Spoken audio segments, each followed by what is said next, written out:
claim to be taller. How do they get away with that? The spire, the needle on the roof, the Council on Tall Buildings in the Urban Habitat, which is not a Monty Python comedy sketch. It's the group that rates all the tall buildings in the world. And here's how they look at it. If an architect wants to put a needle on top of his building, that's part of his organic design. You have to include it. You add the spire, boom, the building jumps up to 1,369 feet. Now, friends, we return to that Beaux-Arts style of the World's Fair one last time. The beautiful building with the cupola or dome on top and the water tanks is the Jewelers Building, 1926. Inspired by a 15th century Italian monastery, the Certosa de Pavia, but built here for the diamond trade. In 1926, you could drive your Model T filled with your jewels from Lower Waggart Drive, and you would drive right into the basement, and a state-of-the-art auto elevator would lift your car to your floor. You would run up and meet it, you would retrieve your diamonds, and you would run like a happy little squirrel with a sack of nuts to your store, feeling safe. Safety was at issue. This was prohibition. Alcohol was illegal, but friends, Chicago was never really dry. You could find a drink during Prohibition if you knew where to go, to a speakeasy, an illegal tavern like the Stratosphere Lounge, which once sat right below this dome, and it's rumored that's where a certain bootlegger named Al Capone liked to hang out. You follow me? You got gangsters upstairs, diamond dealers downstairs. People, this is poor planning. Hence the elevator to get in and out of your own building rather surreptitiously. And on our right, Ludwig Mies van der Rohe, Final American Commission, 1971, right here. Have you ever heard Mies's famous expression, less is more? Modernism is called minimalism because think about it. You take away the decoration, you celebrate structure. Skeleton, skin, and space. Skeleton your frame, skin your glass curtain wall. Space is a square. Unless you're the Chicago jazz musician Sun Ra, then space is the place. But space is a square, unless you're the rebel modernist Bertrand Goldberg, never did like squares. Hence the curvilinear design of his Marina City Towers. You see why we call these the Corn Cob Towers. And right here, the student rejects the teacher. Bertrand Goldberg had been the student of Mies van der Rohe at the Bauhaus, but he rejected boxes for circles to gather people together. He had a natural image in mind. He called this curvilinear flower form, a core-like stem housing elevators and utilities, and then the rings like petals from the base up. Another thing, this was a complete city. Everything is right at home. Docking for boats, 4 restaurants, a bowling alley, a swimming pool, a bank, office space, and your living space upstairs. Goldberg's working at the height of the mass migration, the 1960s, when the middle class keeps leaving the city for the suburbs. Problem, if you don't have a strong middle class, you will never have a great city. And Bertrand Goldberg knew a lot of people who'd love to live downtown near their jobs if you could give them 24-hour urban living. The River Industrial, he gave you that option at home. Now the Westin Hotel on your right began as the Japanese Nikko Hotel, elements of their beautiful roof garden remaining. And above the Bridge House Tavern, the Heinz Building by Bruce Graham, Skidmore, Owings and Merrill, 1987. That's a pretty good example of what we might call the international style.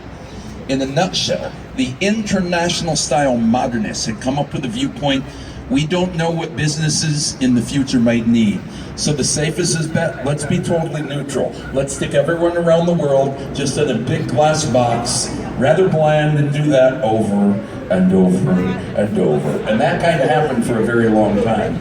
Step back with me to 1913, friends. The red brick building with a clock tower on our right is the Reed Murdoch Center by George Niemans, who actually was associated with the Prairie School of Architecture. Prairie School architects like to evoke our flat, flat, flat Midwestern landscape. Their design's horizon-hugging, balanced here by the clock tower. Now count the bays on either side of that tower. There are 5 on the right. It's asymmetrical. There are only 4 on the left. You see, the 5th bay had to go out when the bridge above your head came in. In 1926, they're widening LaSalle Street to put the bridge across the river. Now, the Reed Murdoch Center has been there for 13 years, right, by this time, 1926. It sticks out too far west. You think they could have adjusted the bridge and moved it around the corner? Evidently not in early Chicago. Forget about it. It was in the way of progress, so when they widened LaSalle Street for the bridge, they de-widened the building. They plowed through 20 feet. De-widen, you know, I think I just made that word up. Yeah, I wouldn't use it in Scrabble. Too many letters. Now let's use this simple Chicago School 1912 coffee warehouse. Coming up on our right is a visual aid. Now as you look at this building, I'm going to put 3 elements of the skyscraper right into your brain. Number 1, internal frame to support the weight, like we talked about earlier. And once you have that, you get number 2, those great wide windows that let in natural light, actually called the Chicago window in the building trades. A third very important element is underground. How are you going to anchor a building in Chicago soil? You know the soil here was dug out by the glaciers. So it's so soft and loamy. We use support posts, which are called caissons. Watertight box-like structures filled with concrete, and usually you're talking 65 feet down through the softer clay. Probably going to land on hard pan, oxidized clay. Now, just for trivia, there is a really deep bedrock of Chicago. Part of it's the same water that Niagara Falls goes over. You can trace that vein, but it's like a Pleistocene or a limestone that reacted with magnesium, and the deep bedrock of Chicago is called dolomite. And on our right, friends, one of the grandest examples of Art Deco, that rather streamlined angular style that came out of the Paris exhibition of 1925. This is the Chicago Merchandise Mart. Largest structure in America prior to completion of the Pentagon. 4,000 windows, 7 miles of hallways. They had to give this building its own zip code. It was commissioned for $32 million by the Marshall Field department store. They had dreamed of a giant wholesale market. The Great Depression would happen instead, and they would have to sell the building for $13.5 million by 1945. Who could afford it and make it work? Joseph P. Kennedy, father of our late president and senators. Good thing too, you might remember, Joe Kennedy was a man of action. He got things done. Joe used to get you just what you needed. And with 96 acres, that's 4.2 million square feet. Let me see if I can give you that idea of scale. Okay, how about this? My basement apartment is a little over 400 square feet. That building is 4.2 million square feet. So if I moved in there, I could get a couple end tables, and I could probably even have a couch. What Joe Kennedy did to do with that much space, he brought in the perfect clients to utilize it, the furniture design industry. So today you have kitchen, bath, interior designers with showrooms throughout. Now, ladies and gentlemen, I want to welcome you to the historic beginning of Chicago. Right here is the confluence of the south branch of the river left, the north branch right. If it were the early 1800s, we'd be having a drink by now. Before Chicago was a city, they had already erected 3 taverns, so we'd never go thirsty again.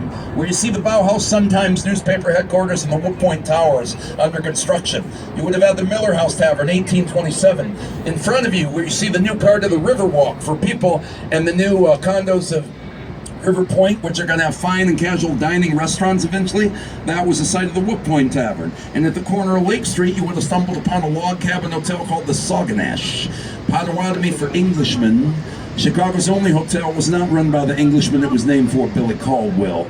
It was run by Billy's best friend, the French-Canadian Creole fiddle player, Marc Beaubien. Beaubien, known for playing the fiddle, would often say, I fiddle like a devil. I keep my hotel like hell, yeah. Well, friends, it was at the Sauganash. 13 electors sat down one day in 1833. They voted 12 against 1 to incorporate. And on March 4th, 1837, Chicago, place of stinking onions, officially became Chicago, the city forevermore.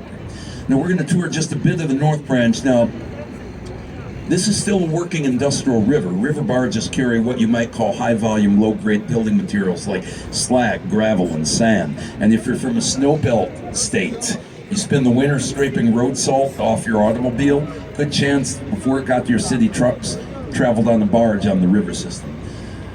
But right downtown, if you look around you, we're undergoing a residential renaissance. Now, the Wood Point Tower Complex, this is pretty ambitious. This is a 500-foot luxury rental. Supposedly they're adding a 750-foot condo east, then they're going to stick a 900-foot condo just south. But the coolest thing, did you notice like the bleachers and the seating at the very base? So it should be a park for the public. That's part of the Riverwalk idea. Now here's a single-leaf Bascule Railroad bridge. Our bridge is inspired by the bridges of Paris. This one is no longer in use, but it's a piece of history. This was the Chicago-Galena Union Railroad, 1848.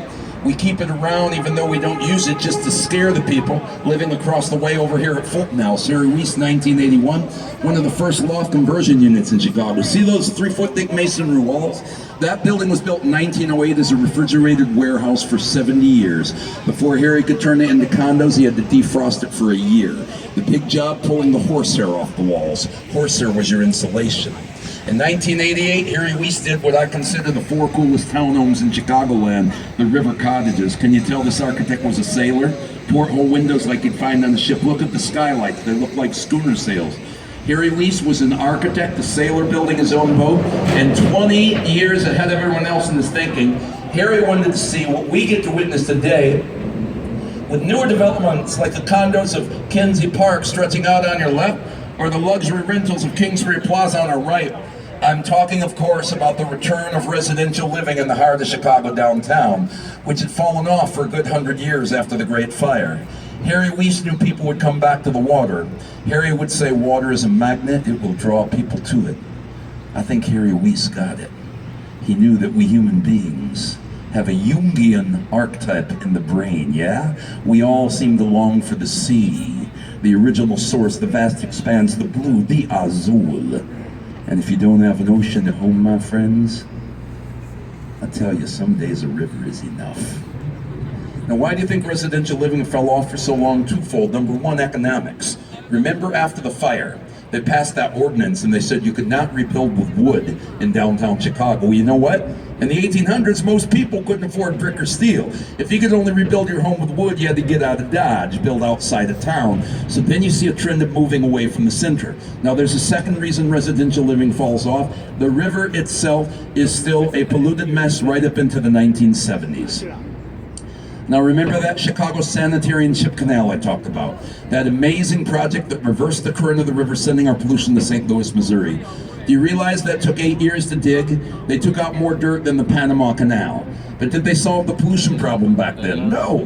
We were still dumping everything right in the river in 1900. We were just hoping our good friends below us in St. Louis, Missouri would take care of the problem. Oddly enough, our good friends in St. Louis, Missouri did not recognize our wondrous vision. They had a better idea. St. Louis sued Chicago in federal court for reversing the river and sending all the pollution their way. Well, the river remains reversed. Everything turned out fine in the ensuing trial. A University of Illinois chemistry professor proved to the federal judge that no worries, as the polluted waters of Chicago flowed south, the sun should come out and burn off that nasty bad bacteria. Since the water was moving, dirt and sediment should drop out along the way. So by the time the dirty Chicago water made it to St. Louis, therefore, i.e. to wit in lieu, ipso facto, that water should be clean again. Sort of. Kind of, maybe. Sometimes horse, sometimes tiger. You know what I'm saying? Well, that's how they left it after the trial. Well, fortunately, my friends, I can tell you this. The Chicago River is a bit cleaner today than it was 100 years ago. Now, we've come a long way, we have a long way to go. And when you're talking about turning a river around, don't think in terms of years. Try to think in terms of decades. Because this was a really industrial river for so long. You know, what I'm saying is even if it were 100 degrees out and sunny, I would not let you try to swim in the Chicago River. Let's just say there's too much history in this water. Now, if we were going to do anything with the river, we had to literally change our minds. You ever think about that phrase? Ha, I changed my mind. Did you? Did you really change your mind and make it stick? In our industrial days, once the railroads came into Chicago, the canals were forgotten. They became a back alley. Even as late as the 1970s, look at the East Bank Club. This is a high-end health club here in Chicago, but we're looking at the back of the building. It's turning its back to the river because the river was so unpleasant, you just wouldn't do anything. But look at the changes now. By 2002, Kinsey Park, they want to embrace the river like a second lakefront. And this is coming about because Chicago changed our minds. We took a clue from San Antonio, Texas, who was reclaiming their river, and in 1990 started the Urban Waterways Design Project to preserve, protect, and appreciate the river. We began looking at the river with new eyes, doing cleanup projects, aerating the water, getting fish to return, and suggesting that all new architecture be set back. If people have a connection with the water, they'll have a vested interest in keeping it clean. Now, I should let you know a river can be your friend or foe.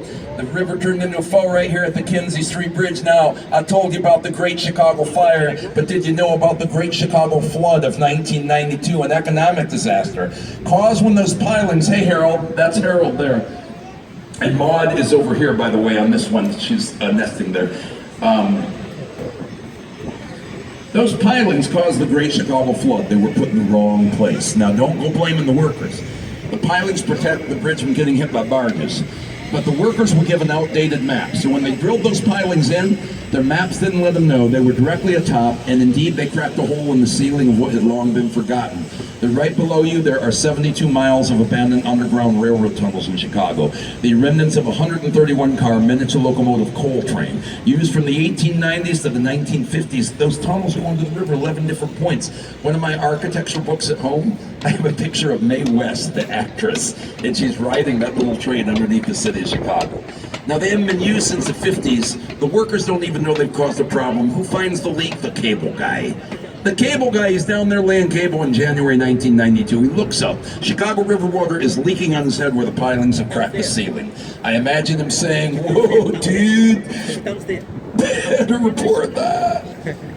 Okay, full disclosure, I used to work for Rich, a cable guy once. That's how he would say it. The city's informed of the problem. Chicago had 3.5 months to award a $10,000 repair job.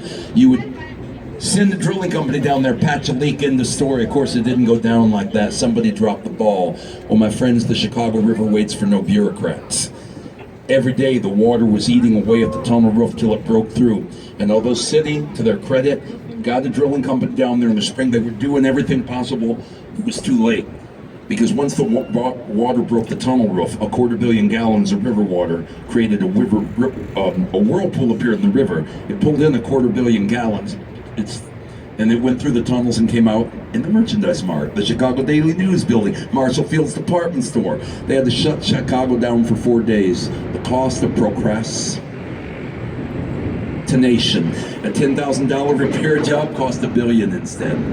Hey, everyone's kind of excited, myself included, with this new building on our right. I really love it. This is 150 North Riverside. The inverted pyramid or inverted high arch is due to these developers took a tiny site that was like a brown elephant, no one knew what to do with it, and they stepped up and got it right.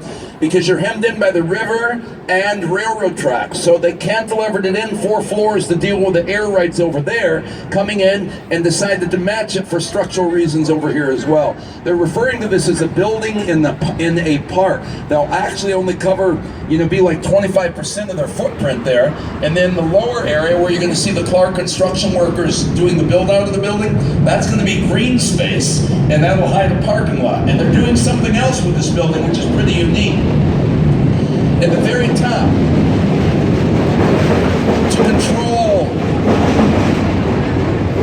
to control the drift of the building, they will install 12 water tanks, 2 blocks of 6, 200,000 gallons, and the inertia gravity of that water tank pulling down will stabilize the building to keep it from drifting. Hey, I take a picture of the Great Lakes building on your left because of what came before. In 1860, right here, you would have stumbled upon a rickety wood building called the Wigwam, erected in 5 weeks for one event, the Republican National Convention. My friends, that's where Mr. Abraham Lincoln received the nomination to run for the presidency. And I want to talk a little bit more about the railroads in Chicago. Amtrak and Metro lines are indeed parallel to the boat, and they will course through on a right a building with one of the highest clock towers on the planet, the Boeing Building, Perkins and Will, 1990, Ralph Johnson architect. We can call this postmodern, leaning towards that early European modernist design. And this is indeed an air rights project. Here's the thing. In the 1800s, Chicago hustled and politicked to get every major railroad to come right through the city. We said that don't choose a southern city, bring the tracks through Chicago, what do you want? Because that would make us the same way our O'Hare Airport is a hub today. We were the railroad hub. And back in the day, trains were not connected. You couldn't take one train from New York to California. You had to change trains in Chicago. And it was like every time you got off a train in Chicago, like magic, your wallet got lighter. You bought breakfast, lunch, you got a hotel, you left a few dead presidents, a little jack, a little money behind. So air rights means exactly what you think it means. You have the right to buy the air from the railroad, but you must stay out of their way. Now look what happened here. The far corner of this building overhangs the railroad switching yard, 12 floors. You cannot support weight from the ground. What can you do with it? Lift it from the ceiling. Look at the top of the building. See that rolled steel truss? That is called a cantilever. You think of it like a bridge arm, anchored on our end, holding up 12 floors. A train can then easily pass underneath. Now, why is it exposed? Because we celebrate structure. The architect, Ralph Johnson, is giving us a visual rhyme. It matches the bridges in the river. And then it passes under the first air rights project in Chicago, Art Deco, the Chicago Daily News building, first building to offer a public plaza downtown. Now, here's a bit of forgotten Chicago. 3,000 miles of railroad tracks made Chicago the hobo capital of America when everybody used to hop the freight trains to build this country. Madison Street was the main stem. We called this neighborhood Hobohemia, a working class intellectual district of hobos, artists, anarchists, and the Wobblies, the industrial workers of the world fighting for that one big union, the God in education. When the hobo doctor, Dr. Ben Reitman, opened a hobo college on West Madison Street, you'd ride the rails into town. University of Chicago professors would give the tramps and bums a lecture and issue up a hobo college diploma. I got a copy at home. That was replaced in the 1920s by the Dill Pickle Club, where you could find yourself hanging out with the Chicago poet Carl Sandburg, the writer Juna Barnes, dancer Katherine Dunham, even the boxer who stopped by now and then, Mr. Jack Johnson. Now the Dill Pickle replaced by the College of Complexes, the playground for people who think. They'll be having a lecture Saturday night at 8 o'clock, as they've been doing for 50 years. You can go. Attend the College of Complexes lecture in Chicago, and after the main speaker, the rebuttal period, anybody in the house can have the podium for 5 minutes and say what's on your mind. Just remember the Hobo College motto still stands. You never interrupt another speaker. They say, please, let's keep it one fool at a time. Now, if you'd like to attend that lecture series, which is open to the public, I will give you their website after the tour. One of my favorite lectures they did was a group came down from Canada, Raelians. They were all followers of a French race car driver who renamed himself Rahel and said we were all clones and we live on another planet. That was a great lecture. Now on our right, friends, look in the distance at Union Station. That's our train station here in Chicago around the Air Rights Project of Gateway Center. I want to urge you to go inside if you have a chance. That's one of the last truly grand rail terminals in America, inspired by the Roman baths of antiquity, fluted printing columns, marble staircases throughout. And if you want to get your kicks on Route 66, well, that highway that winds from Chicago to LA, it's right above your head. Adams Street. If you go up by the Art Institute on Michigan Avenue, Michigan and Adams, find the 66 roadside so you can take some photos. But right now, friends, look to your left, prepare yourself for the second tallest building in America, the 11th in the world today. It is, of course, the Willis, formerly Sears Tower. Architect Bruce Graham, and from Bangladesh, first engineering partner for Skidmore, Owings & Merrill, Dr. Fazler Khan. Now you may wave at the people on the sky deck on the 103rd floor. You are taking pictures of them, and they are taking pictures of you. It has a glass floor. You enter it, man, you're 103 floors up, you're walking on air. Have a fear of heights? Man, you're 103 floors up, you're heaving in the air, don't look down. 6 years ago, London-based insurance company, the Willis Group, took over about 3 floors of the 110-story Sears Tower, and they renamed the building the Willis Tower. I honor the new name, but let me tell you something. Chicago's a city of neighborhoods, and out in the neighborhoods, I don't know a single Chicagoan who calls that building anything other than Sears Tower. We go old school. So when we turn the boat around, I will talk about it more, but I will, like every Chicagoan I know, call it Sears Tower.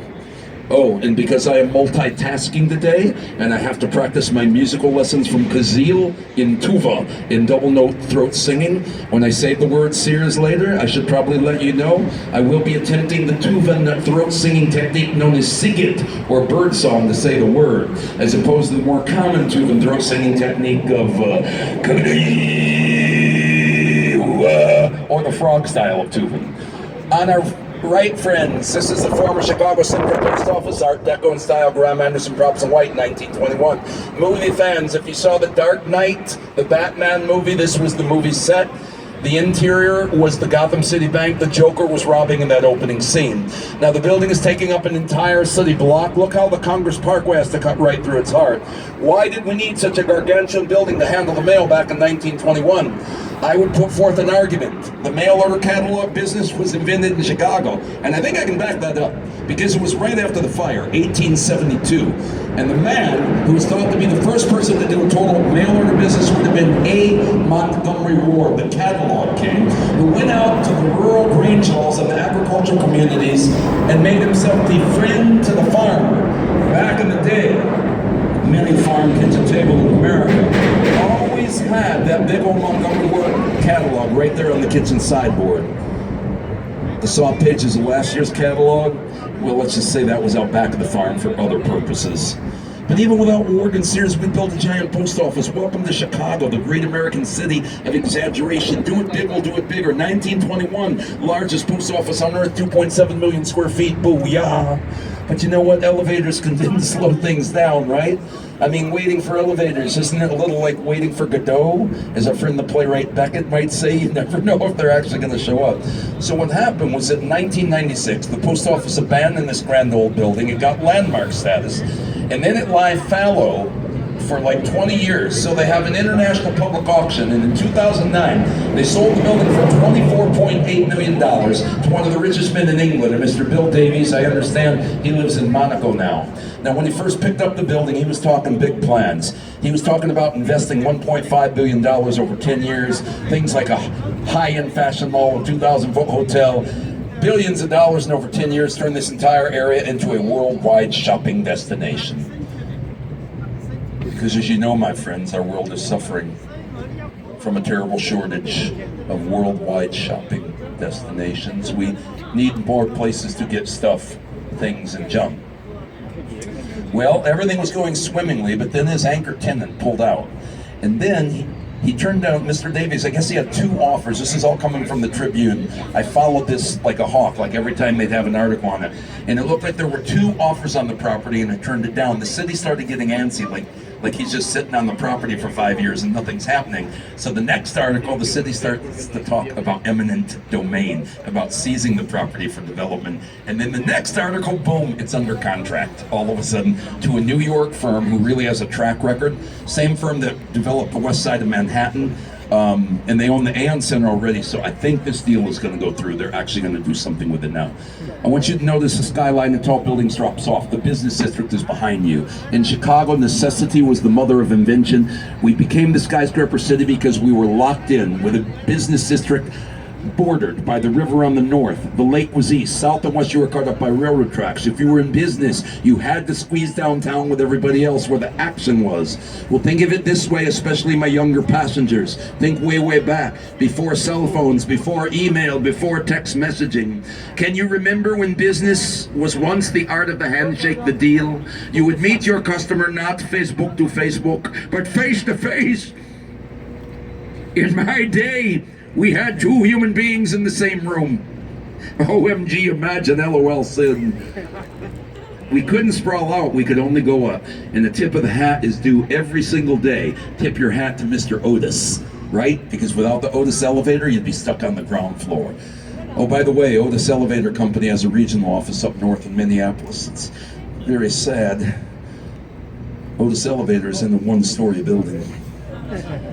I'm going up to Minneapolis just so I can say, hey, what do you guys do? We make elevators. Great, I'd like to see one. Well, we don't have one here. Can you guess that River City is Bertrand Goldberg, same architect who did those corncob-shaped Marina City towers? Oh, and friends, on our right, you really should get a picture of that squat building with an orange wall right there. I know it's not much to look at, but all the irony. That's the Chicago Fire Academy over on DeKalb Street. That's where firemen get their training. And where do you think they built the Fire Academy, boyos?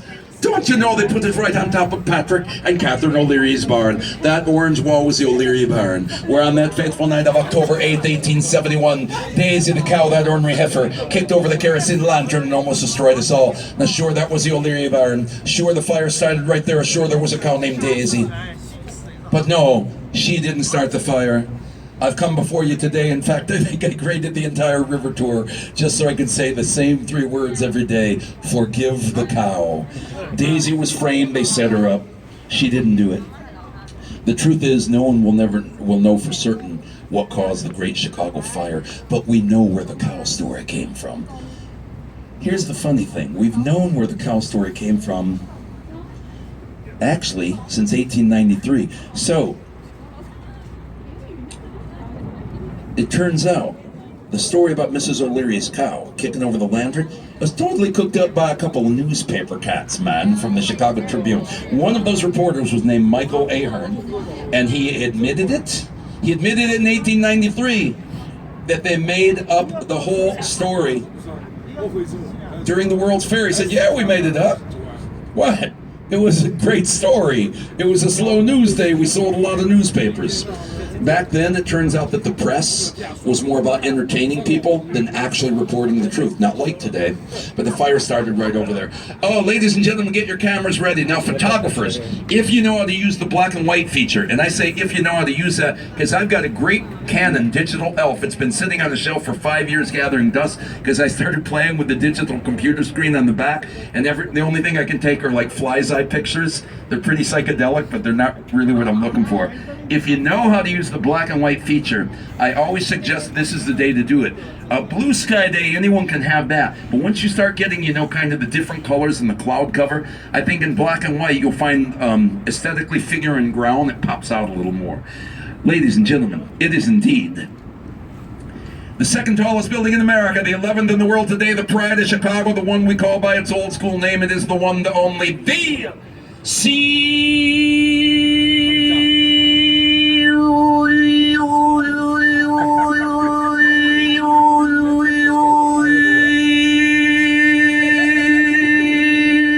Tower. It's 1,451 feet, 1,727 if you count the antenna. We're not allowed to count the antenna. The Council on Tall Buildings won't recognize it. Antenna? What antenna? We don't need no stinking antenna. We were the tallest building in the world without it anyway for 14 years.